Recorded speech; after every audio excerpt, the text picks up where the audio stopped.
Hello and welcome to Undivided Live. I'm Lindsay Crane and I head the content and community teams at Undivided. We know at the end of the school year can feel like a year's worth of things crammed into 2 months, but we are almost there. Yes, it's almost summertime. So does the thought of summer make you excited, nervous, or tired just thinking about it? Let us know in the chat or throw an emoji in that can speak for you. I think I'm always a little bit of all three. Lisa, what about you? That one. There's Lisa's emoji. That's all we needed to see. Well, I'm sure many of you have already booked your camps. You have your days and weeks meticulously planned. And I'm guessing there might be also some fellow procrastinators out there, right? But either way, today is for you because there are several unfortunate realities that many of us face come summertime. So we're going to talk about possible supports that can hopefully make it a bit better. So number one, camp searches can be difficult, right? It's hard to find the right fit, especially if your child needs extra support. And unfortunately, not all of our kids can thrive in the local Parks and Rec program. But we want, and they deserve, to have a social summer just like any other kid, obviously. And as an aside, I will add, if camps receive disability training with an eye on an inclusive culture, we could raise that bar exponentially. But regardless, we need to find the right program for our child, and that can look a lot of different ways. So number two, whether you're working or not, your kids suddenly have lots of time and those childcare needs increase greatly. And as we all know, good caregivers, they're not easy to find. And the neighborhood sitter who might be a lovely 8th grader also might not be the most appropriate person to watch our kiddos. And let's face it, you are hands-on all the time and you deserve a break too. And number three, all of this costs money. So let's talk about how Regional Center can help support your child's summer so they can socialize, thrive, and hopefully have some fun without breaking the bank completely. And the same goes for you. So respite, camps, social rec, aids, and more. Today, we're getting you ready for Summer with Regional Center. And the woman who's going to show us the way is Undivided's public benefits specialist, Lisa Concoff Kronbeck. Hello, Lisa. Welcome back. Hi, thank you. And Lisa counsels families about government programs that support our kids like Medi-Cal, CCS, IHSS, and our focus for today, Regional Center. She's also the mom to a kiddo with Down syndrome and identifies as an individual with disabilities. Lisa, always good to have you. Always good to be here. She breaks down the things that make some of us break down, I guess. I had never thought of that, right? You're helping us break down the things that, today, hopefully you will not feel like you need to have a breakdown after, hearing Lisa. So also our community manager, Donna, and one of our Undivided navigators, Iris, they're in the chat with you. They're sending your questions to me and Lisa. So please throw those in the chat. We're going to get to as many as we can. And if you still have questions after today or you want one-to-one support, our navigators can help you work through those Regional Center concerns and more. We've created a system informed by the collective knowledge of thousands of parents who've walked this journey before you and alongside you, combined with continuous conversation and consultation with specialists across the disability field, specialists like Lisa. So step-by-step guides, thousands of resources, and the Undivided digital super binder all help our navigators support our parent members in determining the right path for their family. And it's all stored and organized in the Undivided desktop and mobile app. So we want to help you simplify a life that's anything but simple. So Donna shared the link where you can learn more about our free Kickstart. If you want that personalized support, check it out and you can start working with a navigator within days. We'd also love your help. We have a super quick survey that dives into the effects of caregiving in our families. When we're working with providers, researchers, legislators, change makers, or employers, we want to bring our collective reality to life. And we can do that with stories and anecdotes, but we also like data. So Donna's going to share the survey link in the chat. Feel free to share with your parent networks so we can let the world know how they can best support families like ours. Many don't realize how caregiving can affect different parts of our lives, and we want them to know. So we definitely will be sharing those results out. So thank you in advance. And lastly, if you're looking for answers, check out our parent resources. You'll find all of the latest articles and videos. We're going to be sharing a bunch throughout our chat today and beyond. So Donna will share that link so you have it when you need it. And with that, let's talk summer. First, today we are going to be discussing, Lisa and I are going to be discussing how to navigate the traditional funding model from Regional Center. And as many of you know, Regional Center clients can also enroll in the self-determination program, which allows, a lot more flexibility in planning. So while Lisa and I are going to be discussing how to plan directly with your service coordinator, our navigator Iris is in the chat. And in addition to being a navigator, Iris is an independent facilitator. So if you have questions about self-determination, Iris will be in the chat to answer those. Feel free to throw those in. Okay, Lisa, so let's dive in. What is the first thing that we need to do before requesting summer services from Regional Center? Okay, so I would say the first thing that you need to do is review your child's IPP and make sure that it has goals that support requesting summer services. And if it doesn't, call an IPP meeting to update the goals. So there are 3 things that you want to really think about when you're reviewing the IPP and thinking about summer. So number 1, what services and supports is your child going to need over the summer?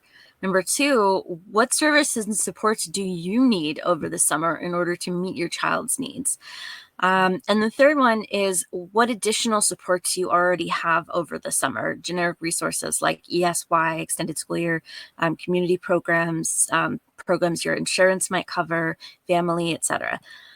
Because those are things that the regional center is also going to take into consideration when evaluating a funding request. Right. So just do a little pre-work. Get all those things, sort of plan, write them down if you need to, get them in your head before you call your service coordinator, right? Just, get the thoughts organized because, it's always good to come with your facts, what you need, come organized. And then you can, put your ask in, obviously. All right, Lisa. So let's start with 2 regional center resources that can help with some childcare. We have respite and we have specialized supervision. What is the difference between the 2? Okay, so they're often funded through the same agency. If your regional center works with an employer of record, they generally have the same rates, but they serve 2 different purposes. So specialized supervision is daycare. For parents who work full-time and they can't utilize generic daycare resources due to their children's needs. So eligibility is going to be contingent on whether the parents are working full-time and to what extent they are not able to access community daycare resources like after-school programs or just general, basically after-school programs and other programs like that, daycare programs. Some regional centers, so they're also going to take into consideration what your expected childcare expenses would be if the child didn't have a disability. And so some regional centers will fund specialized supervision entirely, and some of them will only fund the amount in excess of what you would be expected to pay if you had a typically developing child.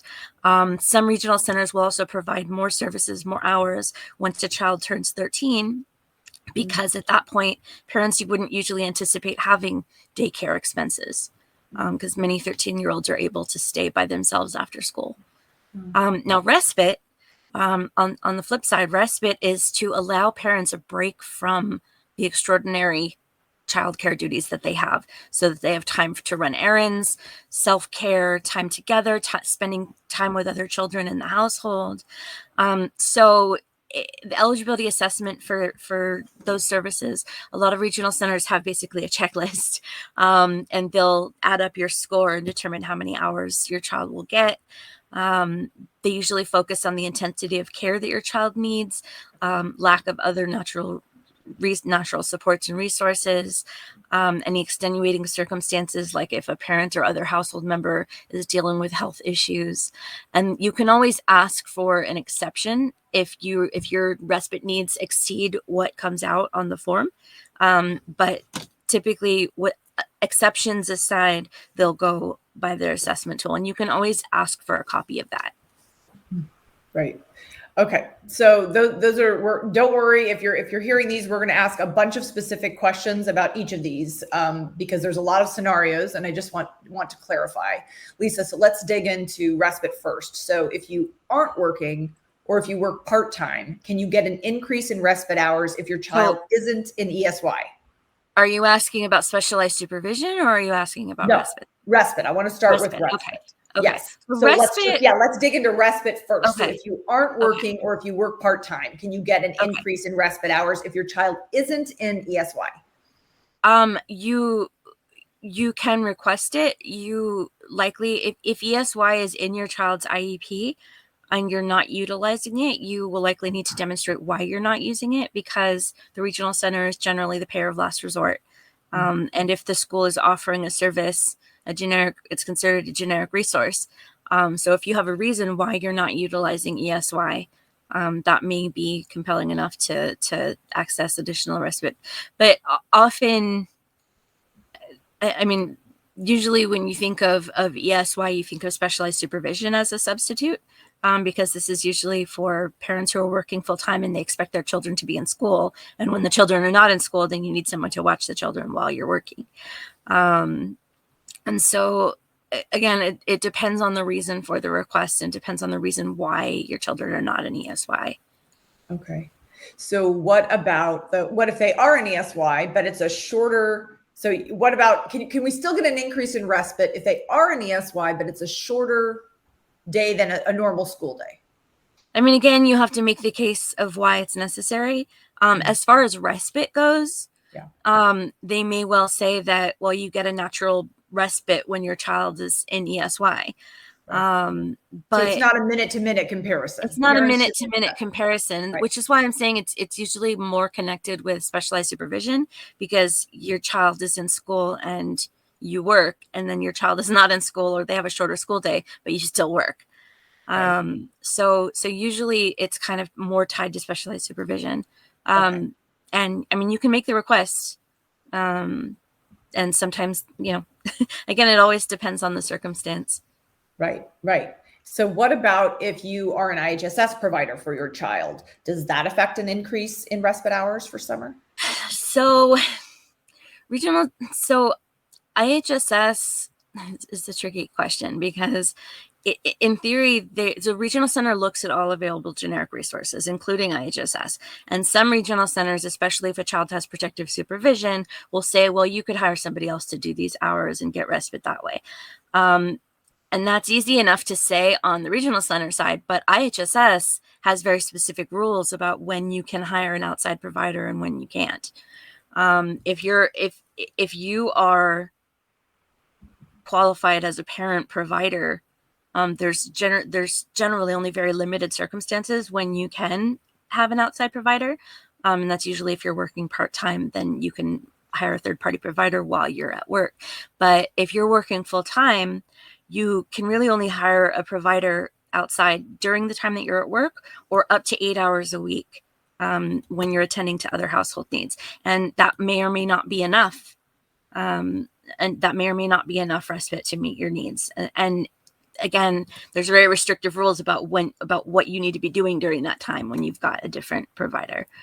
So it is a generic resource, but at the same time, it might not be enough to fulfill your needs, and it may not be an appropriate thing to say, go hire another provider. It may not just may not be that easy. Right. And okay, so what about if you work full time? How does that affect respite and specialized supervision? Yeah. I was going to add that if you are a full-time IHSS provider for your child, and you have, for example, max hours, one thing I did see happening during the pandemic, and I don't know if this has extended beyond the pandemic, is that sometimes during the periods when your child was home from school, they might be willing to view your IHSS max hours as full-time employment for the purpose of allowing specialized supervision for the additional time that your child needed someone during the school day. Now, again, that was during the pandemic, and it was an exception that they made. I do not know if that has continued, but you could potentially make the argument over the summer that it's the same situation. Okay, so just to repeat what you said to make sure that I'm hearing it correctly, if you are a full-time IHSS, like protective supervision, you have those full-time hours for your child, you could try to make the case that is, those are your full-time hours, and that you could qualify for specialized supervision with regional center. You could try to make that argument. Like I'm saying, that was an exception. Yes. That was an exception that some regional centers made during the time when all the schools were shut down. Okay. I have not seen it happen over the summer, but that doesn't mean it couldn't. Right. Yeah, we would love to hear, if you go out and you ask your regional center, let us know, right? Donna will be sharing She could share it now. We'll definitely be sharing later our Facebook group, right? I would love to hear from parents if you know, what regional center you're with and what their response is. If you hear that, we'd love to hear, you know, if people are having luck with that post-COVID. So, okay. So Lisa, what about if you work full-time? How does that affect respite? So if you work full-time, what we saw a lot during the pandemic and what we continue to see over the summer often is that what they'll give is 4 hours a day during the time that the child is not in ESY. And that's, I mean, to accommodate for, because ESY is often a shortened school day. And so they're kind of substituting for what the school district would be providing during, because ESY is not the entire summer either. Right. So that's what we see a lot is 4 hours a day. And that's for the specialized supervision. Right. So then to clarify, can you get respite and specialized supervision if you're working full time, since they have two different intents, can you get both? I mean, again, it always depends on the circumstances, and you may have to explain why your job is not a natural respite from caregiving. But I mean, but I mean that seems pretty straightforward. But yeah, they do have separate purposes, so you just need to demonstrate why you need both services. Okay. And what if one spouse works full time and the other does not? Does that change eligibility for specialized supervision? Yeah, that can, because supervision is a child care service, and if the other parent is available, then they can be the one to provide child care. Right. And that's that they're going to call that parent responsibility if the other parent isn't working. Great.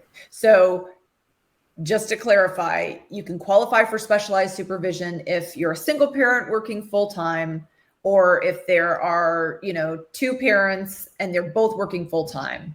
That would be the qualification for specialized supervision. Generally, yes. Okay. Again, there are always exceptions, but these are the general policies. Okay. And with respite or specialized supervision, right?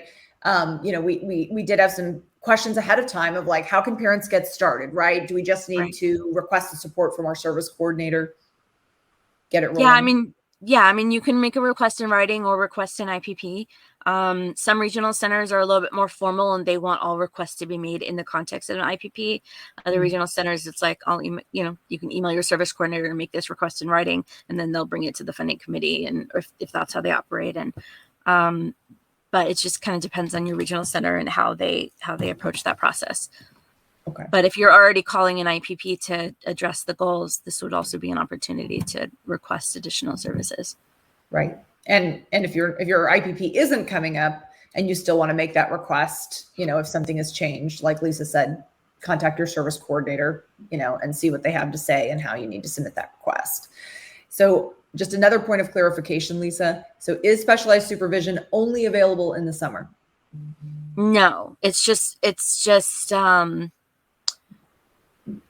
no, it's not only available during the summer. It's just you see it more often during the summer because that's when kids are out of school. Right.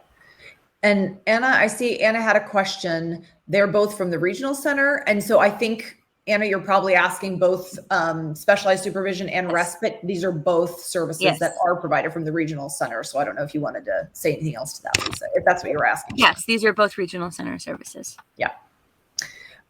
Okay, so now I want to talk about social rec funding, right? This was recently restored. We talked a lot about it. You know, coming back, there was a lot of excitement, hadn't been around for a long time. So it was recently restored after being on hold, you know, many years. So can you explain, Lisa, for those who don't know, what is social rec funding? Yeah, so social rec funding is fun. Well, let me explain what social recreational opportunities are. Opportunities for regional center consumers to socialize, build relationships with peers, and participate in their home community. Right. Okay, and that's separate from funding for camps. Yes. So there were several different categories of funding that were restored. You have social rec, you have camp, you have non-medical therapies, and educational services for school-age children. So these were all separate services that were restored a couple of years ago. So for people who might be new to this, Lisa, can you just give me a quick example of the difference between an example of a social rec program and, you know, versus a camp? Because I think a lot of people think of camps and social rec. So what would that look like? A social rec program could include like a social activities group. It could include gymnastics or dance class. It could any opportunity in the community where a child would have an opportunity to be with peers and participate in recreational activities. Now, camp, so those are often those are often billed as like either an hourly or like per session, or like a per per 10-week session or whatever. But it's, once a week, twice a week, those kind of services, as distinguished from camp, which is Wait, often hold like, on. okay, go ahead. I was going to say, hold on camps for a minute, Lisa. Okay. Just because I want to talk about camps in detail, Sure. obviously, and medical and non-medical therapies. So in just a minute, but we're social rec. We know it's taken a while for social rec services, right, to get going, both to build up a good number of vendors and for regional centers to start activating the funding. So we talked a lot about this in the beginning, right? And, it was, slow going, right? Because it had been many years. So what are you hearing on both fronts, right? Are we finally running solid with social rec throughout the state? So I'm hearing that there are a few holdouts, but it's sounding like most of the regional centers have submitted to DDS their service standards. Every regional center has something called purchase of service standards for every service or support that they provide. And so one of the requirements when the funding was restored was that each regional center needed to redraft their purchase of service standards for those services, submit them to DDS, and then publish them on their websites. And most of them have. Some of them still do not have their service standards available for parents. But mostly I'm saying that they do. Okay. So also for anyone listening, if you've had success with social rec or you're still having issues finding appropriate choices, right, or getting funding, like let us know in the chat. Again, like would love to hear about that in our Facebook group as well, but just so we can kind of, so we can know what's going throughout the state, because Lisa's always checking in with different regional centers, but it's different, obviously, talking to parents. So we'd love to hear from you. And we're getting a couple questions here, Lisa. Tasha asked, what about when you have respite hours, but require an LVN and there are none available? Isn't that the $64,000 question? Yes. Lisa understands this, and it's something she follows very closely. On a deep personal level, I understand personal level, Tasha, yes. And I don't know that I have an answer, because it's a global shortage. You may have the hours approved, but finding someone is another story. And honestly, I really don't know the answer to that, because they all seem to be at the hospitals. Honestly, like the regional center and Medi-Cal are often going to the same agencies to look for LVNs, and they just don't seem to be there. If you have had some success with this, I would love to hear about it, because what we're seeing so far is that the hospitals pay better than the regional center and Medi-Cal, and there is a very high demand at the hospitals right now, and so that's where all the LVNs are. And yeah. I honestly, I don't have an answer, because if I had an answer, we would have greater staffing in our own household. I know. Tasha, that's something that, we've heard from so many families, both within Undivided and all over the community. And it is really it's an epidemic. So it's, and I know that a couple of years ago, there was an agreement that you could potentially have your hours, like if you have Medi-Cal LVN nursing, you could potentially have your hours split among different agencies, which was not the case in the past. But even so, some agencies are not willing to work on a multi-agency case. So it's all very tricky, and I wish I had a better answer. I see Lori also had a question, and I know you sort of stated this right at the end, but I think it's worth repeating. Lisa, Lori asked, are these opportunities listed on the regional center websites? How do you find a full list? It hasn't been easy to uncover. Another Yes. thing, Lori, that we Yes. hear over and over. So once again, some regional centers have been more on top of this than others, but every regional center should have on their website a list of vendors. And it'll include vendors for all the different services that they offer, and social rec should be one of those categories. You can also ask your service coordinator for a copy of their vendor list.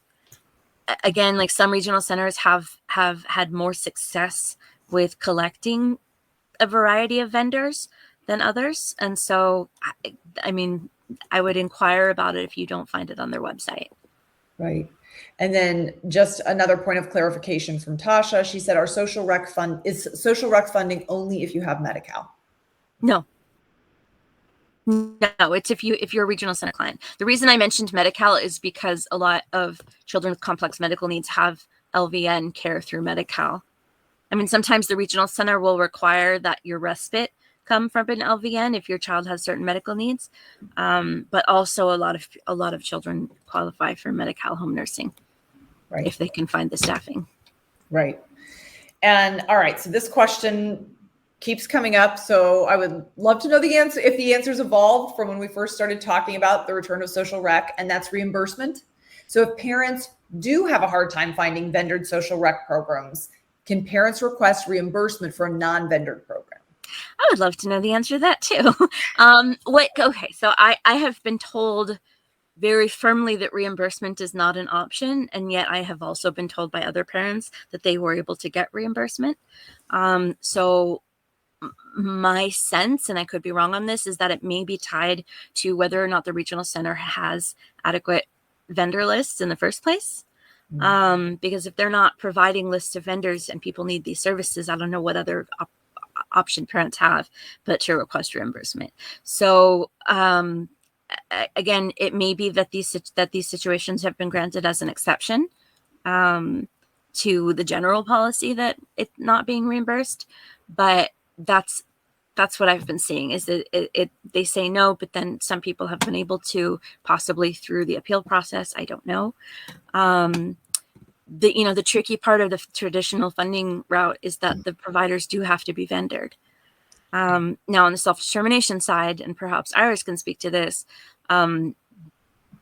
programs do not have to be vendored. And so that simplifies things a little bit. I don't believe that reimbursement is an option there, but the providers don't have to be vendored. So that's kind of a moot point as long as it fulfills the goals in the IPP.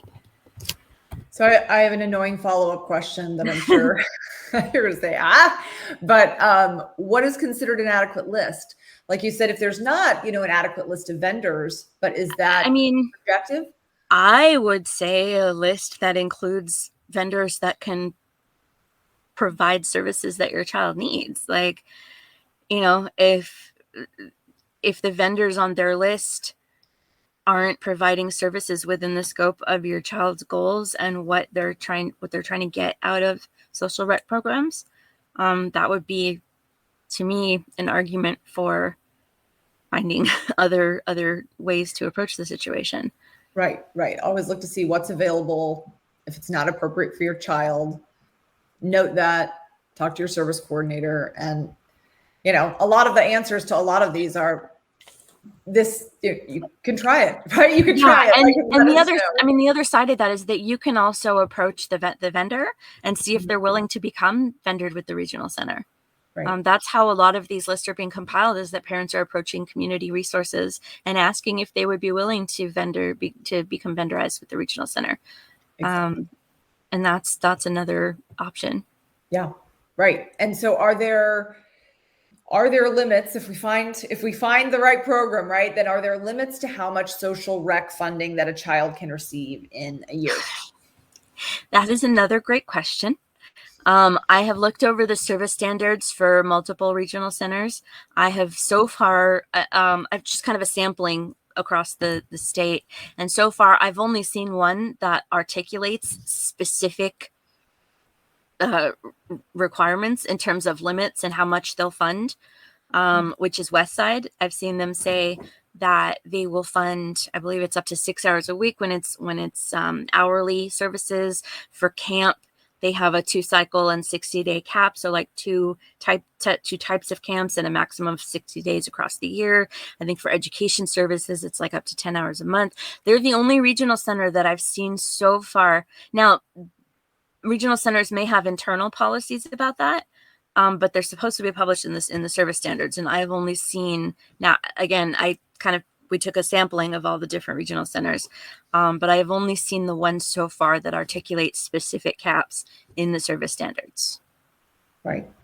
And just to reiterate, social rec funding and camps are not relegated to summer, right? This can be utilized all year round, but you should check, like Lisa said, check with your regional center for the limits so you can optimize when you're programming for these activities, right? Since apparently right now there aren't hard limits listed for a lot of regional centers. Right. And they're not mutually exclusive either. So like they shouldn't be saying, I mean, unless there's duplication of services, they shouldn't be saying, oh, well, you're already doing social rec, so you can't have non-medical therapies. These are separate funding categories. So keep that in mind as well. Right. So what about, I know we had some questions. I think I saw Lindsay throw in a question about this too. What about programs that aren't built specifically for kids with disabilities, right? This makes local neighborhood programs difficult to fund, right? I mean, unless you can convince them, like you said, to sign up as a vendor, they may not have ever heard of regional center, but is this a possibility? Even if you can get them to sign up as a vendor, you run into the parent responsibility issue, which is that when the regional center is looking at what generic resources you have accessible to you, they're also going to look at what community camps are available, what community activities, Girl Scouts, Boys and Girls Club, like YMCA camps, parks and recreation camps. And they're going to look at those camps and they're going to say, well, why can't you participate in those generic community resources? And you would be expected to pay the registration fees for those programs if you had a typically developing child as well. And so they may say that the registration fee itself is parent responsibility. But if your child needs services or supports in order to access those community generic programs, that's where the regional center can potentially step in and provide those services and supports that a typically developing child wouldn't need. I mean, there's a compelling argument if you have low income and attending one of those camps is the only way that your child could meet the goals articulated in the IPP, you could request funding for the registration fee. But without that income, that financial hardship, you're generally going to be expected to pay the registration fee for a community program. Now, if your child is not able to access those programs and needs a specialized program, that's when the regional center can potentially pay the registration fee as well. Right. Okay. And I do want to, and talking about additional supports, we're going to talk about AIDS in just a minute. So if there's questions about that, we're going to be covering that in just a minute. But another thing that you had mentioned prior, another category of funding that was restored is educational therapy, right? Mm-hmm. So does that mean that we could request tutoring or educational therapy in place of ESY or after it's complete? No, so educational services are, as with everything at the regional center, they're going to look at generic resources first. And so anytime you're asking for something from the regional center that's in that education services category, it's got to be something that the school is not providing. So first of all, you may need to actually request these services from the school district first and get something documented that they are not providing it or not willing to provide it, or that's not a service they provide. And then bring that to the regional center and request those services. So with ESY, again, there has to be a compelling reason why you're not participating in the school program that was offered. And it would be worthwhile to request something different from the school first so that you can show the regional center that you made an effort to get the school district to cover these services before going to them. Right. And I think this goes beyond sort of summer services, but I know a lot in the past it's come up about ESY. Could it be a valid reason to say and this is probably something you have to figure out also with the school district, but we're going to forego ESY because it's not an inclusive environment and we'd rather have our child in an inclusive environment instead of ESY. Is that something that the regional center would listen to? That could potentially, I mean, I don't know because these services are so new, but that could potentially be a compelling reason for why you want your child, say, to go to camp instead of ESY. Right.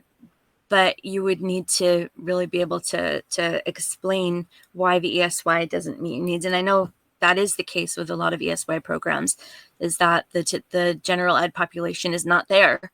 And there is no opportunity for inclusion during the summer very frequently. And so you could make that argument. I think it's too soon for me to have seen whether that's been successful, but I think that it makes sense. I would love to hear, because it's something I've heard a lot of families asking the question, but I don't know if they've gone to their regional center. So it's another one, like, let us know what you're hearing or experiencing, because I know it's a question that comes up over and over. So also, as we mentioned, another category that was restored was non-medical therapies. So can you explain what that covers, Lisa? That would be like art therapy and music therapy and equestrian therapy, as distinguished from hippotherapy that is provided by a licensed physical therapist. So this would be like, therapeutic benefits that you get aside from like trunk support, things along those lines that are not provided by a medical professional and are not usually covered by private insurance. Oh, that's interesting, right? To your example of hippotherapy, so it could be like emotional regulation, being able to calm, being with something like that, instead of, like you said, the trunk support. And I mean, I have seen people sometimes get that covered through their private insurance because it is done by a licensed physical therapist, just one who has horses. Which is separate from, like you said, like the emotional regulation component and the calming effect and anything else that comes along with that. Got it. Tasha had another great question. She said, do we have a list of generic goals that we need to request to have included in the IPP so that we have our bases covered? I don't think that we have a list of generic goals, but what I would say is there's two ways you could go about it. Number one is think about what your concerns are for your child, and kind of write those out and think about what goals you would like to see your child achieve to address those concerns, or goals that your child has for what they want their life to look like. Because we're not just dealing with, a deficit-based model. If your child has specific interests and wants to go into those interests in the future, that would be something to include too. The other way that you can look at it, if you're really not sure, is sometimes you just know in your gut that your child would benefit from a certain service. And you can kind of work backwards from there. Like, in your heart that your child would benefit from this service. So try to break down why, like what services is it, like what purpose is it serving? Like what is it that your child would benefit from? And sometimes you can kind of work backwards from that and understand why it is that you feel that your child would benefit from that program, and kind of pick that apart and then use those as goals. Got it.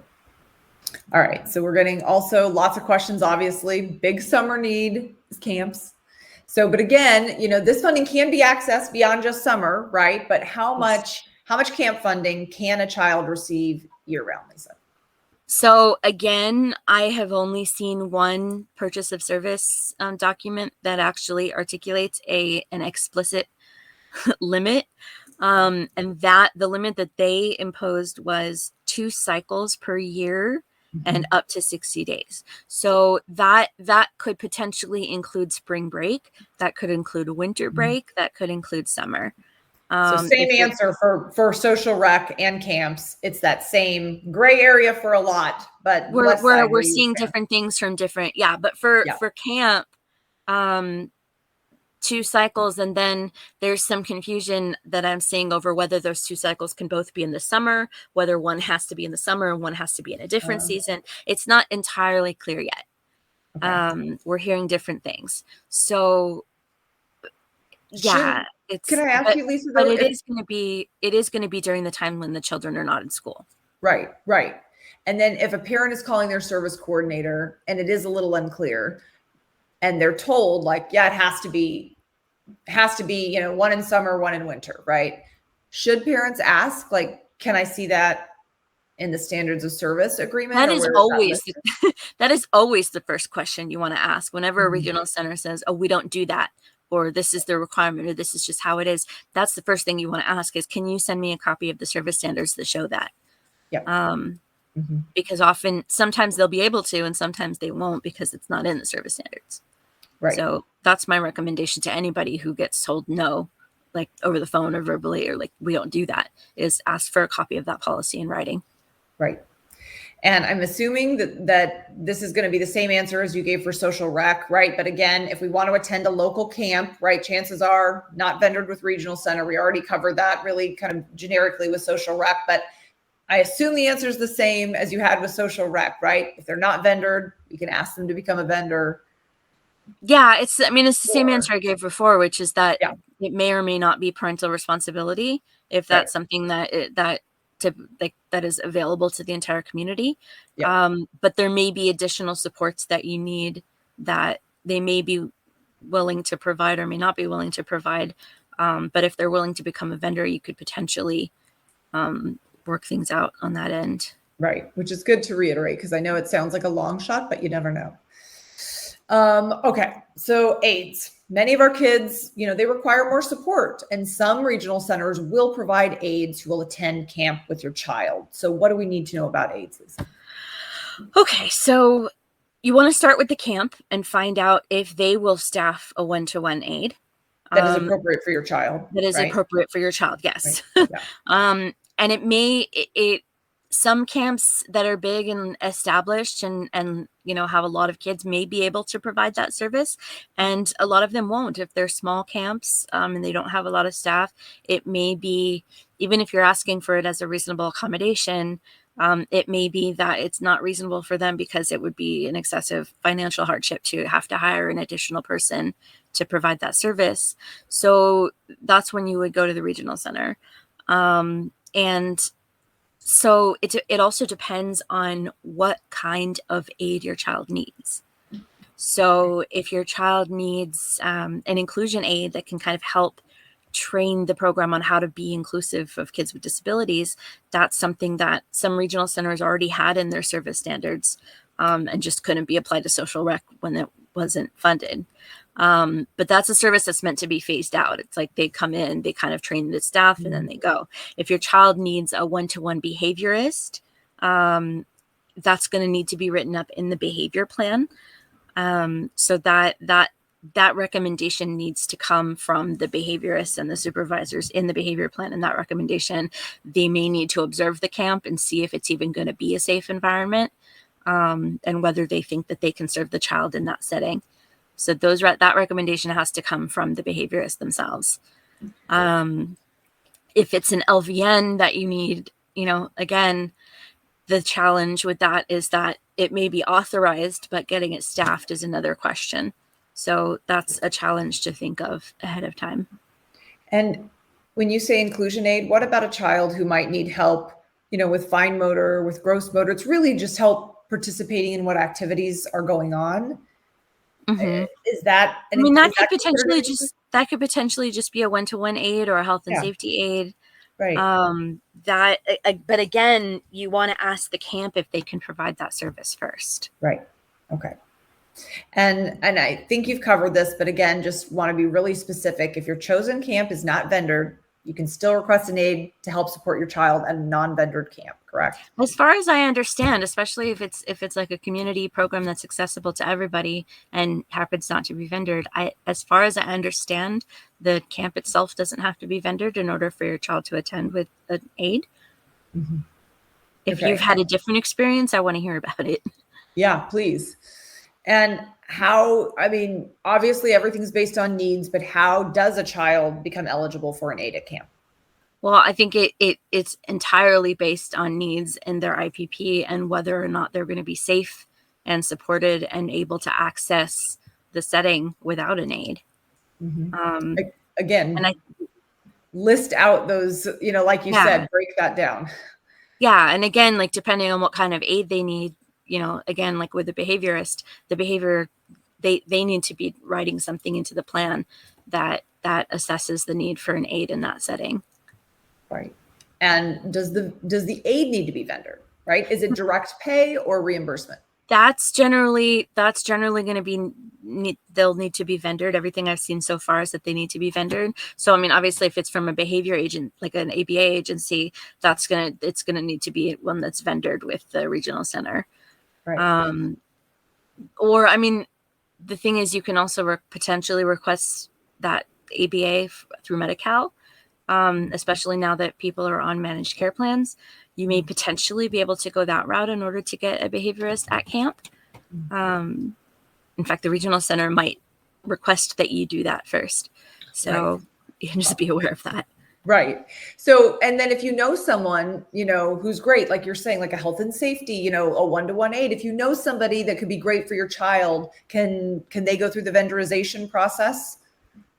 So I'm not exactly sure how that works for an aid for camp, but I know that other services do have that option. Like for specialized supervision or respite, they do what's called an employer of record contract with, they register with an agency that handles the payroll and handles, workers' comp and all that stuff. And even though it's someone that you chose, they just go through the registration process with the agency and become an employee there. And then they handle the payments. The regional center sends them the authorization and they handle the payments. I don't know if that is the same process for an aid. And I think, again, a lot of it depends on what the reason is for the aid. Okay. And what if our child is eligible for an aid, but we don't have someone, does the regional center keep like a list? I mean, obviously different respite agencies, they have a list of people. I mean, is it the same with aids? Can we ask our service coordinator? I mean, I think the answer is the same, as it depends on what kind of aid. Right. Yeah. I mean, okay. But like a one-to-one aid, I honestly don't know. Right. I think it's so like, I mean, for a long time, we would see people asking the regional center if they had a vendor list for inclusion aids, because that was in their purchase of service standards. And it's like, okay, great, but you have this. And their answer was always, well, we used to, but since most opportunities are through social rec and we don't do that anymore, those vendor lists sort of fell apart. And so I don't know if they've been able to rebuild those lists. Okay. So if someone's going, again, it's if you're going to ask your regional center, let us know. I would love to know. I'll call mine and ask. And then Autumn had a follow-up question. She said, how do we request an aid through Medi-Cal? Who do we contact? I can't get through to Medi-Cal. So if what you're requesting is a behaviorist aid, I mean, does your child already have ABA? And can you go to the supervisors and ask them to submit a request and justify that on a medical necessity basis that this child needs behavior therapy in that setting in order to be able to properly access it? I mean, that would be my recommendation. I don't know that Medi-Cal would pay for a different kind of aid, but for behaviorists, that may be an option. Okay. Also for LVN. Right. I know you love my timeline questions. Lisa, how long does it take for an approval of an aid if you're requesting through regional center? That's a terrific question. So in theory, if you have in theory, when you have an IPP, there's supposed to be somebody at the IPP who can make the decision. Now, I don't know about you, but I have never seen that happen. What I usually see happen is that we have the IPP, I make the request, and then they say, okay, our funding committee meets on XYZ day, and we'll let you know right after that how. So if they don't have somebody at the meeting, if you make the request, they're supposed to let you know within 5 business days in writing after the IPP if you've been denied for something. But if they don't have an answer for you at the IPP, or if they don't have somebody there who can make the decision, they're also allowed to schedule another meeting within 15 days so that they can give you a decision. And that generally is the time frame for when the funding committee will meet, and then they'll notify you of what the decision was.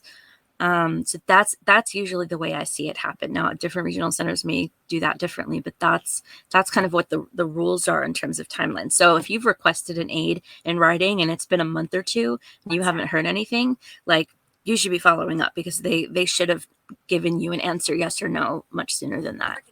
Okay. So we've talked about a lot of different services. Do any of these services cancel each other out? Like, for example, can we get additional respite, social rec, camps, and an aid if our child meets the criteria? So I think that you need to make a compelling argument for why you need both, for example, camp and additional respite, because it's not that they cancel each other out, but they may duplicate services in terms of function. So if you send your child to camp, the idea is that you are getting some natural respite by virtue of the fact that they're at camp.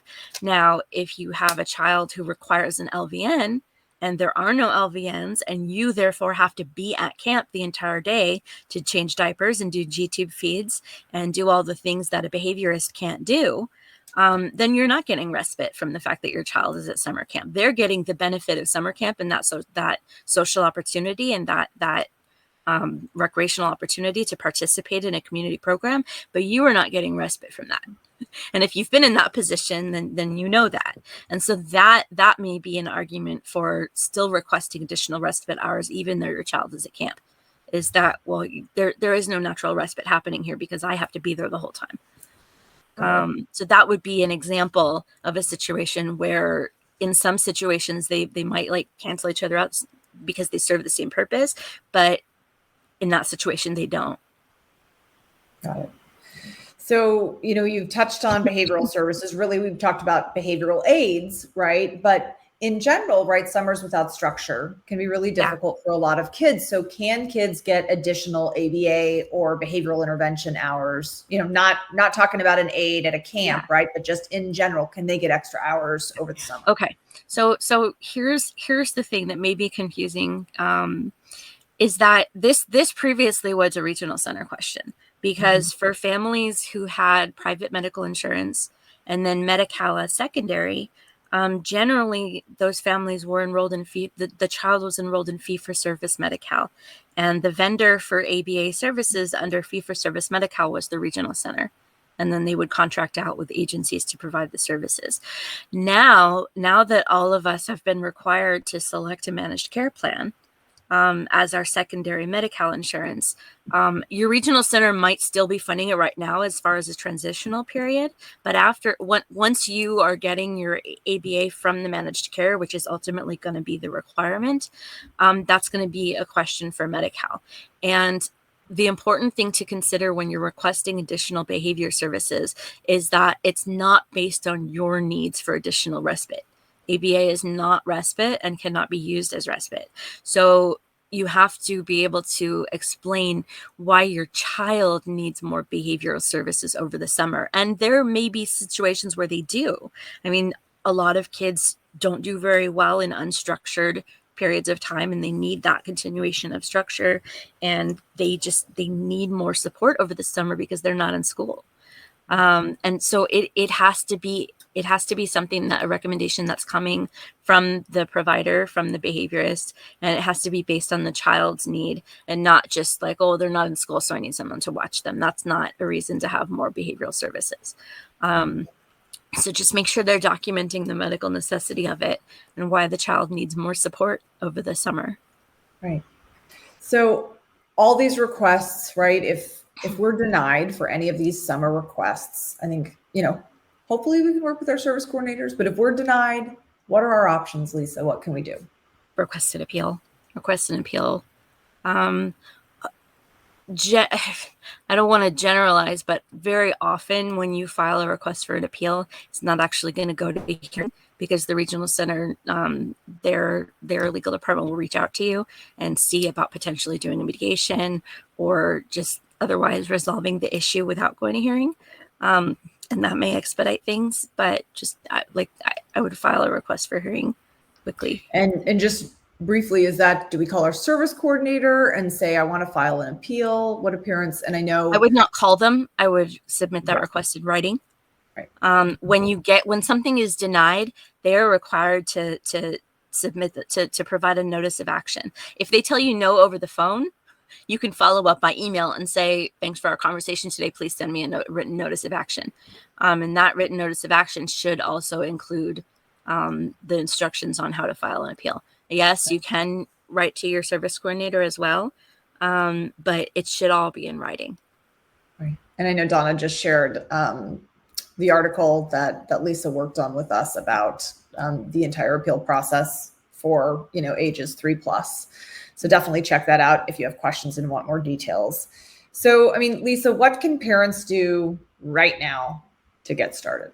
Again, start with the IPP. Look at the goals in the IPP. Look at the concerns that you've expressed. If your child is old enough to have expressed their own goals, look at those and make sure that the IPP, that what's written in the IPP supports any funding requests that you might make. And if not, call an IPP. Discuss the goals, discuss the concerns, discuss the hopes and dreams, and make the request for funding as well. Absolutely. I know I'm looking at the time and it's time to wrap up. I know, I hope we got to a lot of the questions. And if we didn't, please continue the conversation. Lisa always comes in and, she checks the comments. So, and then even better, you can take it over into our Facebook group as well. So other parents can be weighing in with their experiences and what they've seen, because I know, as you go through the process, new questions come up. So we want to know how it's going. But thank you, Lisa. I know you wish that you could give people hard black and white answers for every one of these questions. And unfortunately, it's just not how the system is set up. So I know thank you for letting us know the options and, how we can ask about them and lighting that fire under us to just get going, because if there's roadblocks, right, we need time. So if there's one thing that we've learned today, as Lisa said, call your service coordinator ASAP, just get it started. And also remember that if you want a summer partner, remember that our Undivided navigators are here. Just click on the Kickstart link in the chat. You can schedule with our care team right from the link. We'd also love to hear again how that summer search is going. So I've been talking about our Facebook group. You can come in, compare notes in that group with me, Lisa, Donna, Iris, and the rest of the Undivided navigators. We're in there with an incredible group of fellow parents. So we're talking about camps, summer, end of year IEPs, service providers, our own mental health needs, and more. So Donna's going to share that link in the chat. You can also follow us on Instagram, YouTube, and Twitter. Stop by and say hello. Our mission is to support you so your children can thrive, and we want you to thrive too. So thanks for being here, sending you good summer vibes on this rainy day. Have a beautiful weekend, and we hope to see you soon. Bye, everybody. Thanks, Lisa.